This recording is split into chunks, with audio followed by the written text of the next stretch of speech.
that probably will offend some people. America sucks, right? What's up, everyone? I'm Intristang. I retired in 2021 to travel to places like this in the background and eat full time. Today I'm going to be talking about my first impressions of Dubrovnik. If you like videos like this or you want to see where I head next, consider subscribing. Okay, so first impression, and I think you're getting the vibe. Dubrovnik is just gorgeous. Like everywhere you look, it's water. It's just very picturesque. From the minute we got on like the airport shuttle coming to the old town, there's just gorgeous water and views, and we've been here a few days and I just cannot get over it. First impression, it is just beautiful. Second thing, and yes, I will be drinking, is it is just perfect weather. We're here in mid to late May, and it's basically like 66 to 73 degrees all day, and from about 10 or 11 a.m. until 5 or 6 p.m. it has basically consistently been 72 degrees.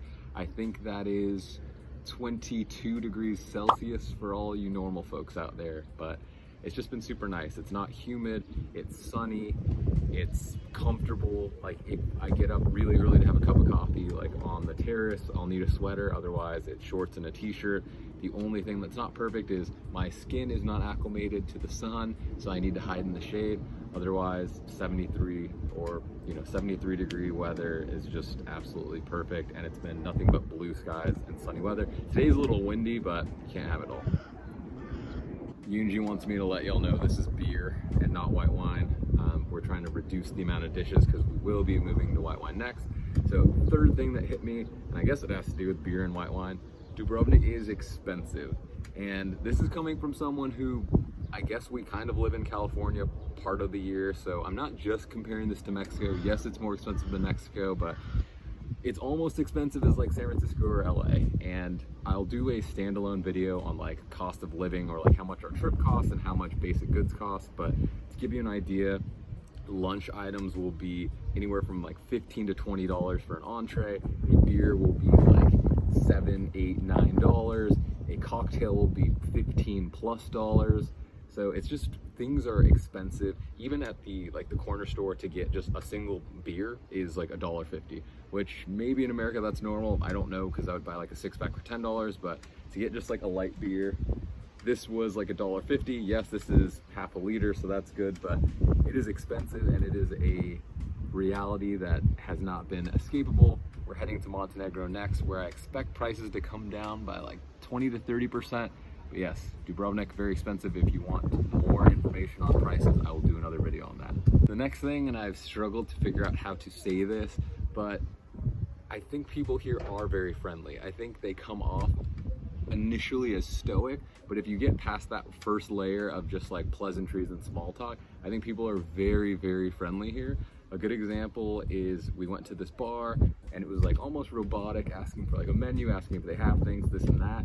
But as we stayed there, Yunji and I were asking like, how do you say this or that? And like she started teaching us Croatian, and she was having a really good time, like laughing about everything. And I feel the same way at the place we ate lunch today. Again, it was very like stoic or like very transactional, but we got to a certain point like where we were filming and we were talking about different stuff, and I was teasing them for working at a seafood restaurant but not liking seafood, and then one of the waitresses was coming around asking about octopus, is it better, and like she'll have to try it even though she hates it. So I think people are very, very friendly here. You just have to go past that first layer of just like transactional pleasantry short talk, and I think people are extremely friendly and warm here. Segue to another thing I've been realizing. I think this is probably one of the safest places I've ever been, ever. Like, you can have your phone out, you can have cash out. I don't think anyone's going to rob you. I don't think people pickpocket here, which is weird because of how touristy it is. It is super safe. There are no homeless people here. I heard a tour guide say in the entire city there are 33 homeless people, which that was weird. She had a number for that, but apparently begging's illegal here. I would assume Croatia just has like a good welfare state because everything's nice, expensive, people are taken care of. But it is extremely safe here. So if you are a solo traveler, if you're a solo female traveler, like this is the place I would say it is safe, like safe as hell. I don't worry about anything, even though when I jump in the water, I don't like leaving my bag out, but everyone else does it and it's probably fine. Speaking of touristy, it is touristy as hell here. Like, it is touristy. Game of Thrones did not help in that regard. and it is one of the most touristy places I've ever been, and usually that's a bad thing and it's not necessarily good, but it brings me to the point that I wanted to talk about. I cannot think of somewhere I've been in the last few years that has such diverse tourism. And what I mean by that is it's not just like in Mexico where there's tons of like American travelers in Cancun or something. Well, there's European people, but you know what I mean. It's not like one of those places where it's mostly one group of people, like Australians in Bali. There are tourists from everywhere. Like, you will hear French and German, and you will hear Americans speaking English, British people speaking English. You will hear Croatian from other Croatians here. You'll hear like Mandarin and Korean. Like, there are tourists from everywhere here, which I think is very, very cool. And there's just so many different kinds of people here. And I think that just goes to show like how popular Dubrovnik is. And I don't know, it was like a weird thing I came away with that I think is really cool. And a perfect segue talking about the diversity in tourism and hearing different languages. Yunji wanted me to remind you, lots of Spanish people here, both from Spain and Latin America. But the Croatian language is very interesting. I didn't originally think it would be very accessible because it's, you know, we're like kind of Easternish. It was like former Yugoslavia, like maybe it'd be like Russian or something. But I think the language is very accessible.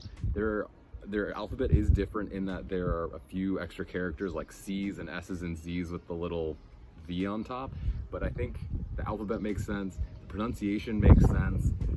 I think it's pretty accessible. I think it's a very nice language. So as we go to Montenegro and try to understand like the nuances between Croatian, Montenegrin, and Bosnian, which we can talk about another time, I really like hearing the language. I'm interested in learning it, and maybe we'll do like a survival guide to Croatian, Montenegrin, and Bosnian. But huge fan of the language, very accessible. I think everyone should give it a try. Learn at least how to say like thank you and please and beer and, you know, the important stuff. The other cool thing, and then this might have to do with like just it being beautiful views and everything, it's very hilly, and the hilliness and the elevation lends itself to good views. So in my Airbnb or apartment tour video, I talked about how I enjoy the fact that we're not down in Old Town and how we're kind of up on a hill, both because it's quieter and more pleasant and serene, but also the higher you are, the better the view. So the hilliness is very cool. It's also gotten me a lot of exercise minutes. I think it's super healthy to like be walking up and down hills. The other cool thing with these hills are there are wild herbs a lot of places. So there's like this really young, soft rosemary we keep finding. And in addition to that, we see wild fennel everywhere. So like the topography and all the kind of like wild herbs and things growing, very cool if you're into foraging. This might be the one no one cares about. I think it's pretty cool though. And speaking of herbs and spices and whatever, I think it's good to talk about food. So when we first got here, the menus seem very like Italian forward. Like obviously there's a lot of seafood. We are by the sea, like that blue thing in the background, not the sky, the low blue is where like ocean critters, aka seafood, come from. So we see a lot of that, but there's lots of pastas and risottos. A lot of the food is very simple, and I say that in a complimentary way. The food here reminds me of California cuisine, which California cuisine is this whole like movement around like farm to table and just like letting the ingredients shine. And that's what I think they do here. The food is simple, but every ingredient is just so good that it speaks for itself. So at our first meal here, Yunji and I like got this bread with olive oil. That sounds very standard, like Olive Garden or something, but the bread was so good and the olive oil was even better. And even when we got this like octopus burger, and if you want to see any of this, please check out my other videos on food. I'll drop the links in the description. But when we got these octopus burgers, you'd think like, you know, it's just going to taste like octopus and everything. But even the lettuce and tomato and even the bun, like everything about it, each ingredient really speaks. And I just really like the simplicity of the food and the focus on high quality ingredients. And it actually does remind me of food just like eating in like San Francisco or LA. That probably will offend some people. I mean it in a good way, but you know, America sucks, right? And then the last thing I'll talk about, and I guess this is an impression coming from America, so I'm just like king of segues right now. It's the beer.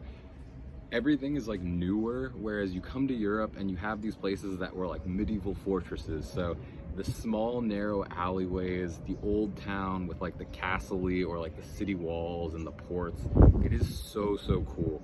And maybe if you're from somewhere like Valencia in Spain or just Europe in general, like you grow up with that stuff.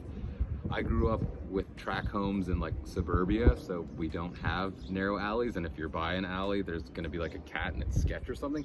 Here it's like there could be like a wine bar and like a craft beer bar and a restaurant, and just I love the tiny alleyways. I love the courtyards, or like the outdoor dining, and the old town, and the brick and the stone and just all the architecture here. So that was me kind of giving you my first impressions here. Please let me know if I totally missed the mark, or if you like these videos. I plan to do one either for KOTOR when we go there next week, or Montenegro in general. Let me know if there's other things, normal first impression videos talk about, or if there's anything else you want to hear about. Otherwise, please hit my channel to see other stuff for Dubrovnik, or for the Balkans, or for Europe. Thanks for hanging out. Let me know what else you want to see. And if you haven't subscribed and want to kick around for my journey, please join our little community. See you next time. Kick around.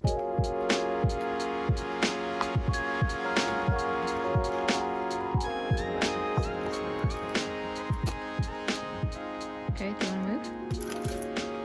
Yeah. I think it would have been better to say, yeah, you guys can sit here.